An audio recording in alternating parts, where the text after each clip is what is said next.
Siya ay isang Filipino-American professional motivational speaker at nagbigay diin sa katagang anything is possible.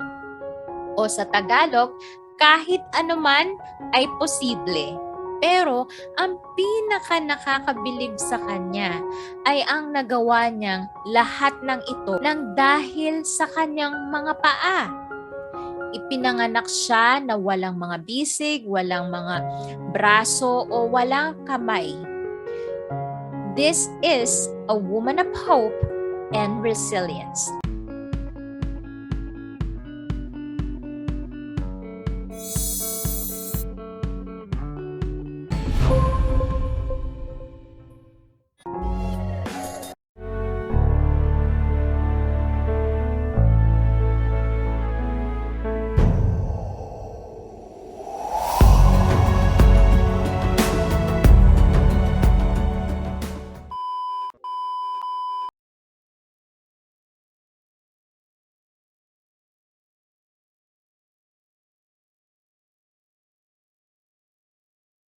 Pag-uusapan natin ang isang babaeng naitala sa Guinness World Records. Siya ay isa sa mga unang licensed armless pilot na Pilipina, half Pilipina, as well as the first armless 4th degree Taekwondo black belter in the American Taekwondo Association. Imagine, siya ay isang Filipino-American professional motivational speaker at nagbigay diin sa katagang anything is possible. O sa Tagalog, kahit anuman ay posible. Marunong din siyang magpiano, mag-scuba dive, mag-drive at magluto. Kaya din niyang mag-makeup, maglagay ng contact lens, magsintas ng sapatos at kahit magbukas ng delata. Kaya niyang gawin ang mga bagay na gusto niyang gawin basta meron siyang willing to learn about it. Pero ang pinaka-nakakabilib sa kanya ay ang nagawa niyang lahat ng ito nang dahil sa kanyang mga paa. Ipinanganak siya na walang mga bisig, walang mga braso o walang kamay. She is a woman of hope and resilience. Let us take a look about her life and know more about her. Paano tayo may inspire sa kanya at higit sa lahat, paano natin matutulungan din ang ating mga sarili na mahalin natin ang ating sarili at i-develop pa ang ating mga sarili para maging mas maayos, mas maging mabuti. Let's watch this kind of video. Sometimes our fears are deeper. Fear of rejection. Fear of failure. We all have them. She is a certified woman of hope and resilience. Eventually, you're going to want to drink from the can, right? So. Jessica Cox is already 39 years old. She was born on February 2, 1983 in the United States. Her Filipina mom, named Ines, was from the Philippines, from Eastern Samar, and then worked in the United States, where she met and later married with William Clinton Cox, an American. The couple had 3 children. The couple had Jessica, a son, and another daughter. When Jessica was born, both her arms were absent, a condition called Pocomelia syndrome. Medical websites describe this condition as a birth defect, where the limbs, particularly the upper ones, are shortened or absent. While Jessica's parents tried their best to give her a normal childhood, she couldn't help but notice the obvious as she was growing up. Well, growing up, it was so difficult to be different. And that's true for anyone. Everyone has experienced their share of being teased. Let us take a look on how she was able to survive or to overcome this kind of feeling na siya ay kakaiba. And at the same time, what was the thing na napapansin niya sa paligid niya? Everyone has been teased for one thing or another, and because I was different, it was hard, and it was hard to go on the playground and be limited. But after a while, I realized that this limitation could be celebrated in a way that's truly been remarkable in everything I've done. I'm thankful every day for my situation, and I wouldn't trade my life for the world. Sabi nga ni Jessica Cox, when I was young, noong bata pa ako, I would always ask my mom, lagi niyang tinatanong ang kanyang nanay, why did God made me this way? Bakit ako ginawang ganito ng Panginoon? Lagi niya yung tinatanong. She recounted on that situation nung bata pa siya. It is so natural for me to use my feet. I mean, just my brain became wired to my feet from the earliest of ages. I mean, I don't know any different. This is all I've ever known my entire life. Right now, gesturing with my feet is just as normal as it would be for someone gesturing with their hands. So it's just natural. It's human adaptation. I say that anyone who was born in a condition similar to mine could adapt. Lagi niyang tinatanong when she was younger sa nanay niya, bakit ako binigyan ng ganito ng Panginoon? To which her mother always respond to her, be patient. Be patient, Jessica. Be patient. You'll never know what God has planned for you. So, laging sinasabi lang ng kanyang nanay na merong plano ang Diyos para sa'yo. Maghintay ka lang. Just be patient. So, even if the young Jessica was nurtured and well taken care of her from home, lagi siyang inaalagaan ng kanyang mga magulang, she felt alienated outside the house because she felt this feeling na kakaiba siya. Sabi nga niya, I always felt that I was different. It was very difficult. Totoo naman talaga. So, it is very difficult. Sobrang hindi madali sa isang bata na i-accept ang sarili niya kapag nakikita niya may mga bata na naglalaro ng normal sa labas and at the same time, hindi sila tinutukso. So, this is always the questions she is asking. Why is it they are staring at me? Bakit lagi nila akong tinitignan?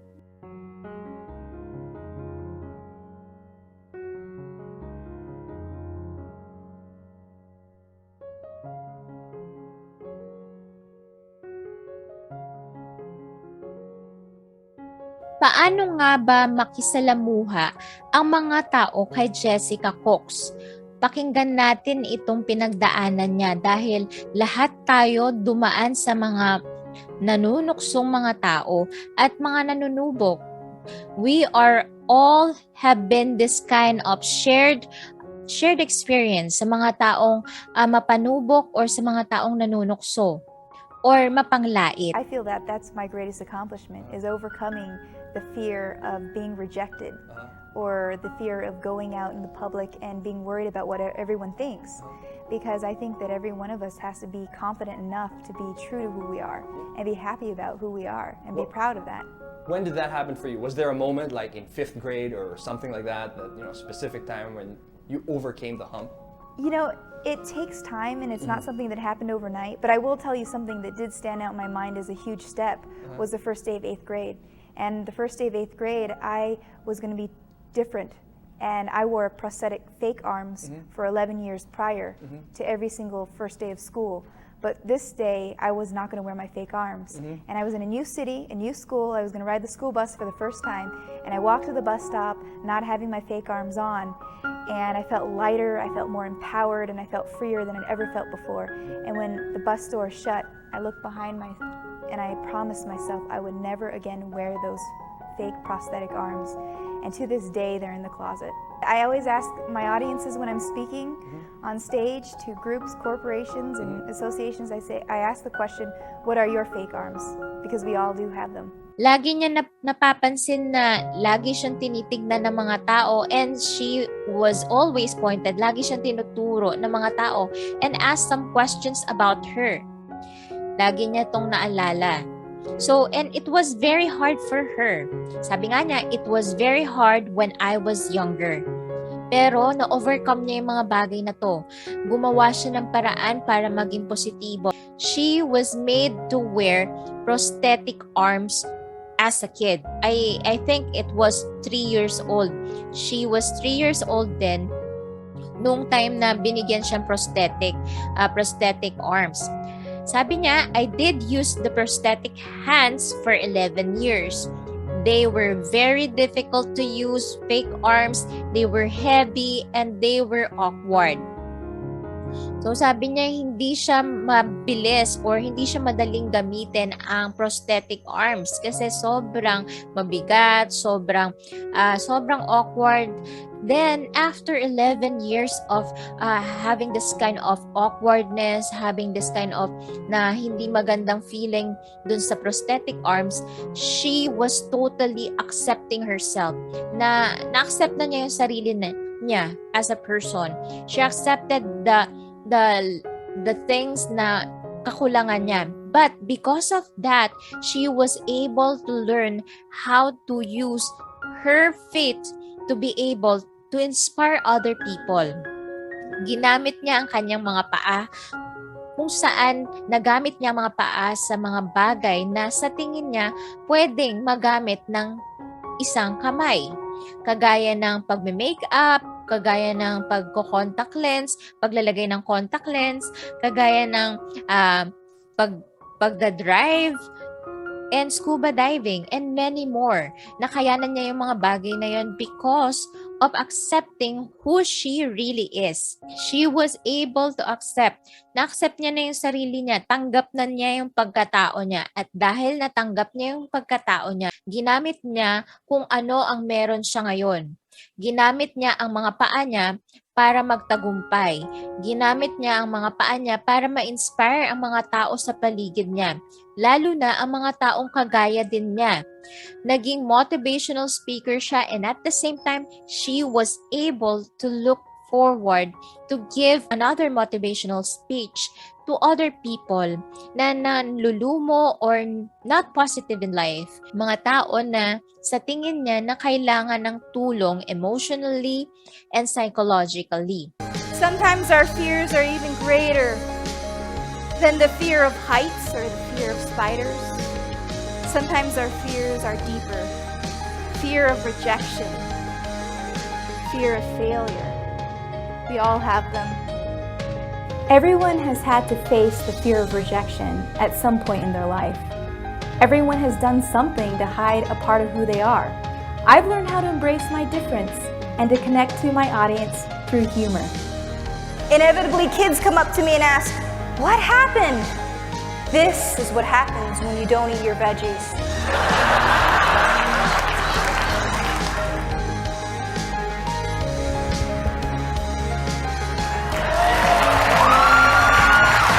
And you can get there.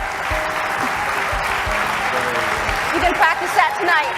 I will. Thank you, John. I've had the privilege of touching people's lives all around the world.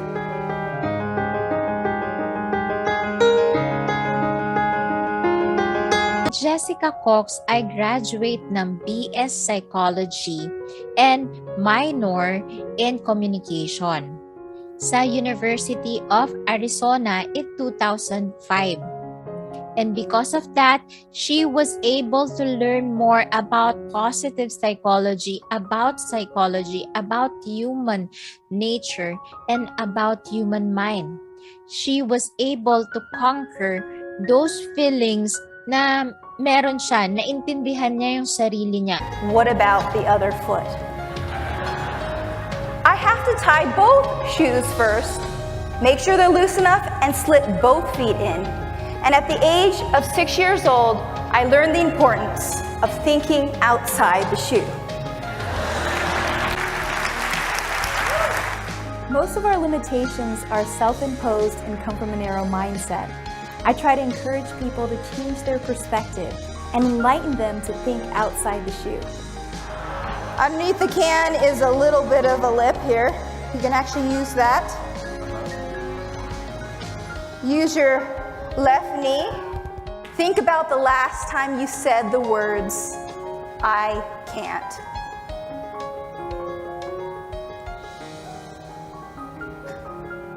When we say I can't, we set ourselves up for failure. We start to believe what we say. And persistence means not giving up. It means not using those two words, which I've tried my best to eliminate from my vocabulary. I challenge you to do the same.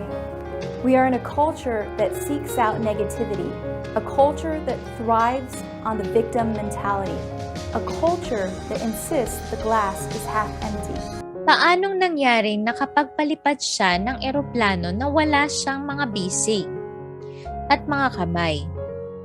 Let's watch this, panoorin natin, at ma-inspire tayo sa kanyang storya.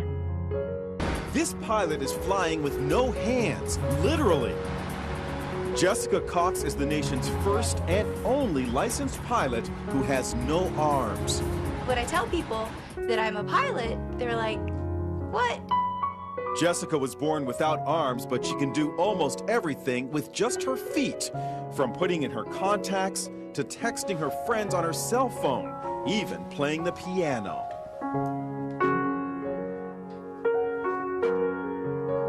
Jessica has a black belt in Taekwondo. She makes a living as a motivational speaker, but always had a fear of flying. So Jessica decided to face her fears head-on and got a pilot's license. She talked with our Jim Murray. How is it possible to fly a plane without hands? You know, it's even hard for me to believe when I'm talking about them. You just do it. Jessica invited us up for a spin high above the Arizona desert. Her lucky flying shirt reads, "Look, Ma, no hands." She showed us how she controls her plane. And I would have my right foot right here on the yoke, and my left foot here on the throttle. And I'm using my big toe to push on the push-to-talk switch. So you feel perfectly safe? I do, yes. Is there any issue of safety at all? You know, there's not. After, an hour, just like driving with her in a car, after an hour or so, you don't even really realize she has no arms. Our cameras were mounted inside the small plane to see Jessica in action. Watch as she takes off. Jessica uses her left foot to control the throttle. Then her right foot pulls out the wheel as she lifts off.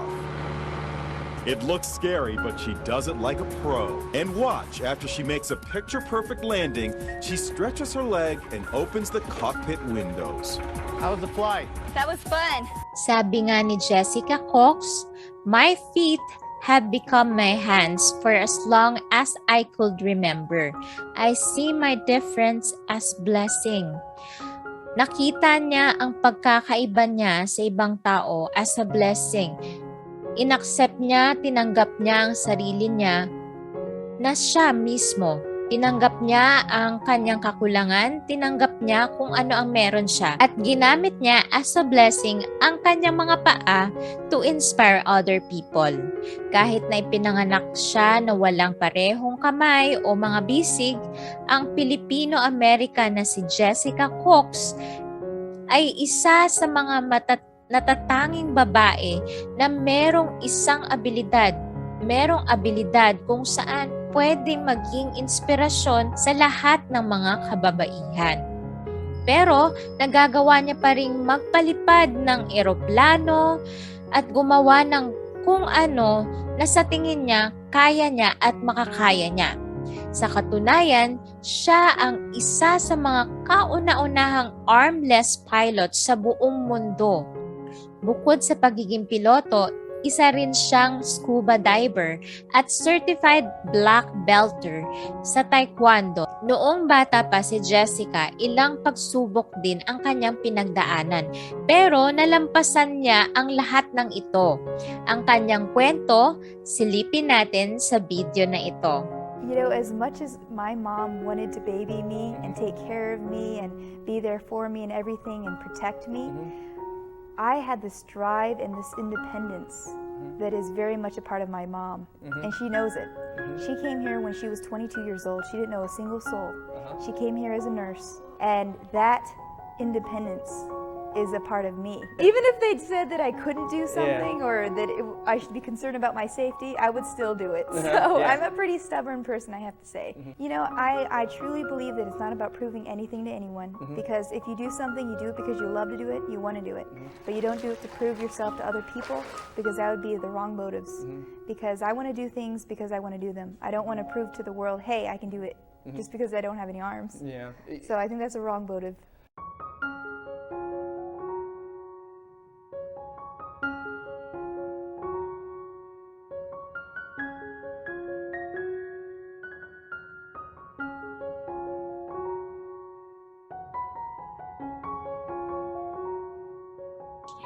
Sobrang ganda. Sabi niya, kapag lagi mong iniisip na hindi mo kaya, hindi mo talaga makakayanan. Pero, if you put that word into action na kaya mo, na sinabi mo sa sarili mong makakaya mo, kaya ko, then that possibility will give you the power to do actions. So, naniniwala ako na bilang isang tao, kapag sinikap mo or nagsikap ka para sa sarili mo, para mapaunlad ang pagkatao mo, gagawa ka ng paraan para maging maayos. Gagawa ka ng paraan para maging mabuting tao. Gagawa ka ng paraan para ikaw mismo maging proud ka sa sarili mo na nagawa mo, na-accomplish mo ang isang bagay na sa tingin mo imposible, yung pala posible. Gaya na lang ni Jessica Cox na sa atin na lang imposible na hindi natin magawa ang mga bagay na yan, lalo na at wala tayong mga kamay. Posible palang maging isang pilot ang mga tao na walang mga kamay or bisig. Posible pala na maging inspirasyon ang mga taong kagaya nila. Nagawa niyang posible ang mga bagay na ito dahil inaccept niya yung sarili niya.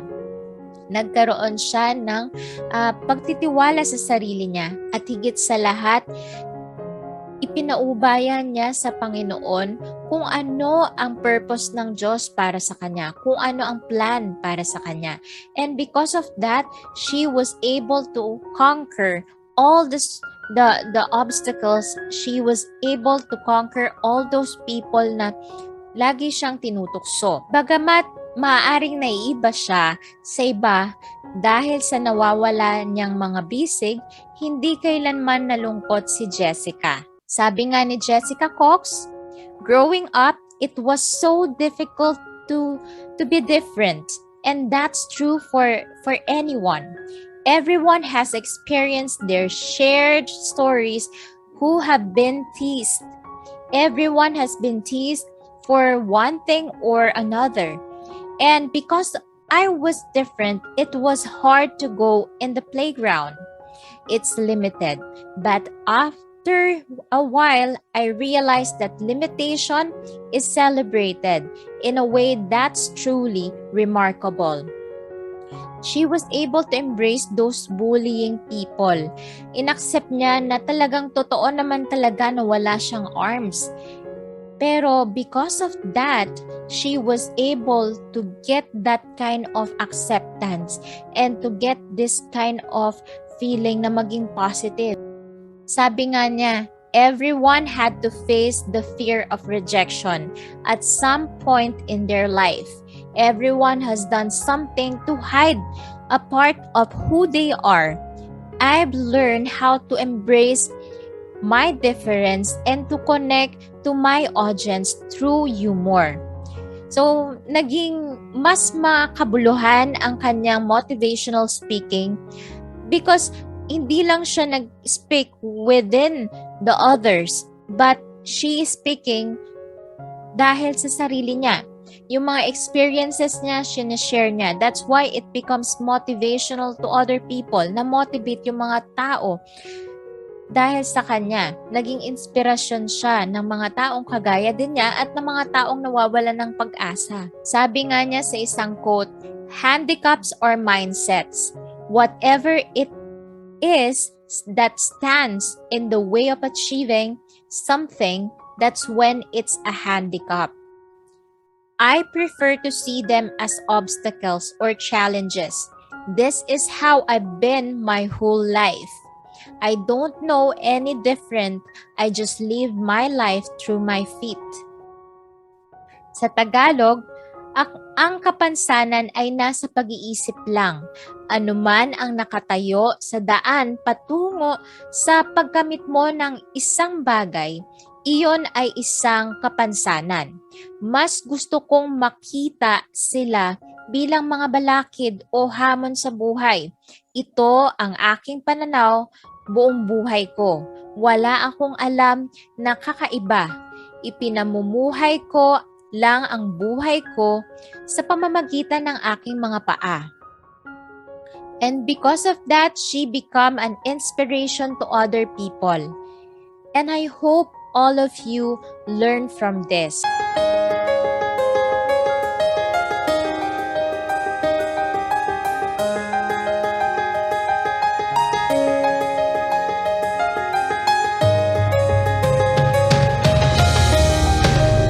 Bukod dyan, siya ay isa sa mga matutulungin na tao. Si Jessica Cox, noong time na merong Yolanda, she was able to visit. Binisita niya ang mga Yolanda survivor sa Gian, Eastern Samar. And binigyan niya ng inspirasyon ang isa sa mga nakita niyang armless din, walang bisig na tao, at binigyan niya rin to ng scholarship.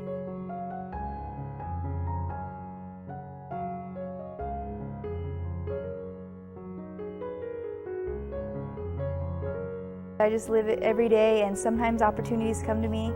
The surfing opportunity just came to me, and scuba diving, flying came one day, and who knows what's out there. I might learn how to ride a unicycle. I might be trying that. Yeah, fantastic. Or there's really no limits. We create our own limitations. Jessica Cox, a woman of hope and resilience. And I hope all of you enjoyed watching this kind of episode. I've learned a lot. Marami ako natutunan sa kanya sa buhay. Na despite of your, sabihin na natin, kahit na meron kang kakulangan sa sarili mo, kahit na sa tingin mo ay marami ng taong nanlalait sa'yo, dumating ka pa rin sa point na ma-realize na i-accept mo ang sarili mo. Tanggapin mo kung ano ang kakulangan mo at gamitin mo ang mga natitirang nakikita mo na lakas mo. At nakita ko kay Jessica Cox na ginamit niya ang kanyang mga paa para maging maayos na tao. Ginamit niya ang kanyang mga paa para maging inspirasyon sa ibang tao. Ginamit niya ang mga paa bilang isang piloto. At ginamit niya rin ang kanyang mga paa para maging isa sa mga tanyag na taekwondo black belter sa American Taekwondo Association. So sana ma-inspire kayo sa kanyang storya. Dahil ako mismo, na-inspire din ako sa kanyang storya. Lalo na sa mga obstacles and trials na pinagdaanan niya. Kung paano niya ginawa ang mga bagay na yon, malamang pinaghirapan niya yon. At lagi niyang ginagawa araw-araw na pagbutihin ng sarili niya. Hindi biro ang gawin ng bagay na sa tingin mo ay gusto mong ma-achieve. Even though it is so painful, sabihin na natin, sobrang nahihirapan ka na. But if you know that this will be your strength in the near future, if you know ikaw mismo magiging tagumpay mo to bilang isang tao balang araw, gamitin mo ang natitira mong kalakasan, ang natitira mong sa tingin mong abilidad mo na magtatagumpay ka dahil ito ang iyong passion, dahil ito ay iyong magagamit para ma-inspire ang ibang tao at lalo na ang mga tao sa paligid mo at ang pamilya mo. So, thank you so much for joining with me. Maraming salamat sa inyong pakikinig at panonood, and sana lahat kayo may natutunan or may napulot na aral sa kwento ni Jessica Cox. Kahit ako, marami ako napulot na aral sa kanya na patuloy ka pa rin sa buhay. You have to accept. Tanggapin mo lang yung sarili mo kung sino ka. And then, doon ka kumuha ng lakas sa kaya mo. Doon ka kumuha ng lakas kung ano ang meron ka, kung ano ang abilidad mo. Dahil dyan ka magtatagumpay. Don't forget to subscribe and click the notification button. And also, kung may mga comments and reactions kayo about kay Jessica Cox, sana type it on the message on the comment section. Please type it so that I would know kung ano yung reaction nyo dito sa video na to at kung ano yung mga napulot nyong aral sa kanya. Thank you so much for watching and enjoy your day. God bless everyone. To God be the glory.